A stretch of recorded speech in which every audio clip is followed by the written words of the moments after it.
Previously, on Fire Emblem Gaiden, Celica leaves Novus Island, combating many pirates along the waters, joins a group led by the knight Valbar, defeating Barf, the Pirate King, then finally makes landfall in the Valentian mainland, arriving at Zofia Castle and meeting with Alm. The two of them have divergences though, and decide to go their own separate ways, with Alm preparing to head west, where he will meet Desaix in combat. Alm goes downstairs to make his preparations, but as he does so, a quake is felt. A man warns that a rock slide has cut off the path to Mila's temple. Celica is safe, but the two armies are now truly isolated from one another. Alm then advances north, meeting with an enemy force led by the knight Zaxxon. Cavaliers approach from the west, while soldiers and knights cross the bridge. I meet the cavaliers with Claire, while most of my army meet with the infantry. Among the enemy forces is a witch, capable of warping herself for surprise attacks. Eventually, I face Zaxxon in combat, pretty strong, but his low resistance makes him vulnerable to magic. Once he's dealt with, only stragglers are left. Alm then goes west, facing a group of arcanists in forested terrain. I attack them with ranged attacks from my archers as well as with Claire, and they fall swiftly. Alm then marches further west, facing 3 paladins in combat, incredibly strong enemies. Clive, wielding the Rider's Bane, deals good damage, but each paladin requires multiple turns to be taken down. Once they're defeated, I visit the forest village. Here, I find a peddler who can transport items to the other army. A member of the resistance is imprisoned in Desaix's fort. We must rescue her. A sluice gate lies to the north. If it isn't opened periodically, it will flood. A man says his daughter was snatched by gargoyles. He will reward us if we rescue her. Then I meet with Lufier. His sister was taken by Tatara to the sluice gate, having put a spell on her. He joins us as well. Lufier is a mage. He starts with good HP and magic, but his good growths consist of only HP and luck. Besides fire, he also starts with Excalibur, much more accurate, stronger, and lighter than fire, while having higher crit as well, although this does incur a higher HP cost per cast. He will soon learn the long-range Thunder spell as well. He will be a pretty good spellcaster.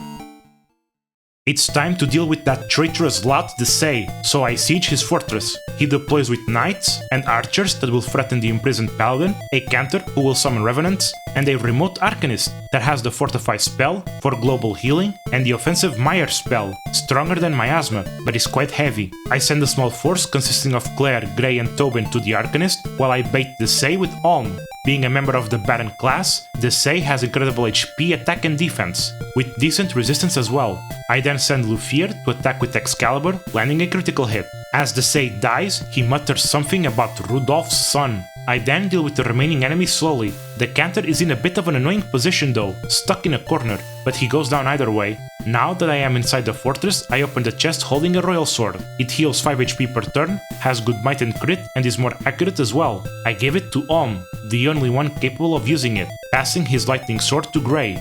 Then I liberate the prisoner, Mathilda, who joins our cause.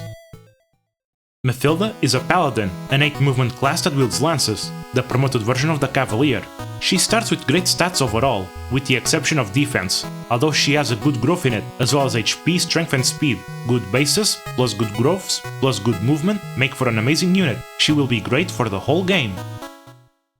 I go north, facing a cavalier force led by Lawson. This force is split into 2 flanks who threaten a pincer maneuver. I send Mathilda, equipped with the Rider's Bane, to face the western force, while my eastern units prepare a defense in the center. Mathilda wipes most of the cavaliers with ease, but eventually the eastern force catches up, with Lawson at the front. He's pretty fast, with good strength and defense. Most of his cavaliers fall to Alm's royal sword. Then I blast Lawson with Lufier's Excalibur, then end him with Mathilda, finally dealing with any stragglers left. I then enter the nearby shrine, facing a group of gargoyles. They are quite threatening due to their sheer speed and movement, so I have to set a defensive formation to protect my fragile units. Once dealt with, I find the missing girl, who returns to the village. I then consult the statue of Mila here, promoting Lucas to Knight, Grey to Myrmidon, Tobin to Sniper, and Clive to Paladin.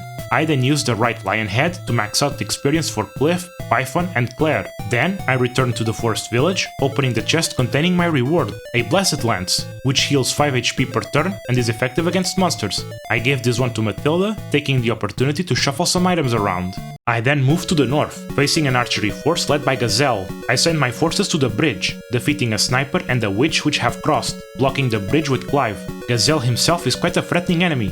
Being a bow knight means he has good movement and a ranged weapon. This class also has an inherent +2 range on the default bow as well, allowing him to take pot shots from the other side of the river. I slowly inch my way through the archers, but Gazel stubbornly shoots at me from the cover of forest, so I send my units away from the river to draw him away, and trapping him with 4 units so he can't escape. After a bit of a scrap, I finally take him down. Next stop is the Sluice Gate. Well, actually a force of Arcanists attack me in the overworld, starting a battle that begins on enemy phase. Just like battling in dungeons, defensive battles have a maximum unit count of 10. After this force is dealt with, I finally go to the Sluice Gate, which is guarded by Tatara, an Arcanist that possesses the global healing spell Fortify, as well as the strong Death spell. Defeating him is required to break his influence over Delphia, who is also deployed. Because she's a witch at this point, she has a random chance of warping near my units and attack them with mighty aura magic, so I decide to do a risky maneuver. Silk warps Alm next to Tatara, hoping for a royal sword crit.